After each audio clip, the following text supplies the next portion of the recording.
Tax बचाने का हो टेंशन या फिर पेचीदे टैक्स नियमों की उलझन, अटकाओ रिफंड या फिर मुश्किल में फंसाओ आपका रिटर्न। हर मुश्किल सवाल का आसान जवाब है टैक्स गुरु, जहां आप न सिर्फ अपना टैक्स बचाते हैं बल्कि हम टैक्स की उलझनों को सुलझाने के गुर भी आपको सिखाते हैं। नमस्कार, मैं हूं लक्ष्मण रॉय और आपके सवालों का जवाब देने के लिए इस बार हमारे टैक्स एक्सपर्ट हैं गौरी चड्ढा।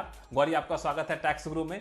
इससे पहले कि गौरी से आपके सवालों का जवाब लूं, सबसे पहले दर्शकों को बता दूं कि इस बार क्या खास रहने वाला है हमारे इस टैक्स गुरु में। इनकम टैक्स डिपार्टमेंट ने जारी किया नया इनकम टैक्स रिटर्न फॉर्म। आपको देनी होगी कौन कौन सी नई जानकारी और कौन सा फॉर्म आपके लिए है सही। अब आप नहीं छुपा सकेंगे बड़ा ट्रांजैक्शन, क्योंकि नए रूप में आ चुका है फॉर्म 26AS। और लॉकडाउन की वजह से वेंडर को देरी से डिलीवर हुआ है सामान, तो कब तक क्लेम कर पाएंगे इनपुट टैक्स क्रेडिट। इन सारे मुद्दों पर हम बातचीत करेंगे, लेकिन सबसे महत्वपूर्ण मुद्दा इनकम टैक्स डिपार्टमेंट की ओर से जारी किया गया नया इनकम टैक्स रिटर्न फॉर्म। इस हर बार की तरह इस बार भी इनकम टैक्स रिटर्न फॉर्म 7 तरह के जारी किए गए हैं, लेकिन इस बार कई सारी नई जानकारी आपको देनी होंगी। गौरी, सबसे पहले तो हमारे दर्शकों को यह बताएं कि कौन सा फॉर्म किन के लिए सही है और इस बार इनकम टैक्स रिटर्न फॉर्म में क्या नई नई जानकारी देनी होगी।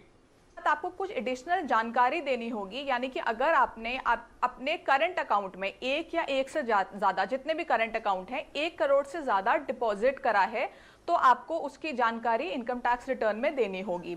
दूसरी, अगर आपने 2 लाख से ज्यादा किसी फॉरेन टूर पे खर्चा है अपने लिए या किसी और के लिए, उसकी जानकारी भी आपको देनी होगी। और साथ ही अगर आपका 1 लाख से ज़्यादा का बिजली का बिल है तो उसकी जानकारी आपको रिटर्न में देनी होगी।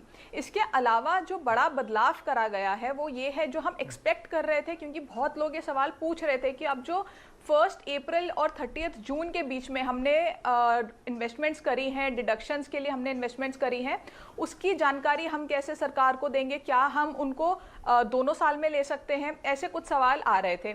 इसके लिए सरकार ने इनकम टैक्स फॉर्म्स में एक अलग कॉलम बनाया है, जहां पे आपको अलग से दिखाना होगा कि आपने 1 अप्रैल से 30 जून के बीच में जो इन्वेस्टमेंट करी है और आप उसको इस साल में लेना चाहते हैं, वो आपको अलग से दिखाना होगा। तो देखिए, वैसे जो ITR 1 to 7 है उसमें से हम 1 to 4 की बात कर लेते हैं, क्योंकि 1 to 4 सबसे कॉमन हमारे टैक्स पेयर्स के लिए सबसे कॉमन रिटर्न्स होंगी।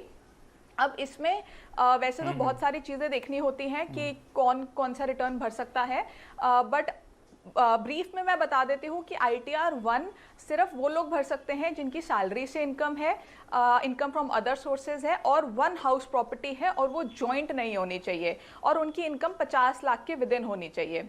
जो ITR 2 होती है वो लोग भरते हैं जिनकी बिजनेस से कोई इनकम नहीं है, यानी कि आप समझ लीजिए जो ITR 1 नहीं भर सकते और उनकी कैपिटल गेन इनकम है या कोई और इनकम है, तो वो ITR 2 में आ जाते हैं। ITR 3 वो लोग भरते हैं जिनकी बिजनेस इनकम होती है, और ITR 4 प्रिजम्पटिव के लिए सेक्शन बना है जो 44AD, 44AE और 44ADA में हम लोग रिटर्न भरते हैं।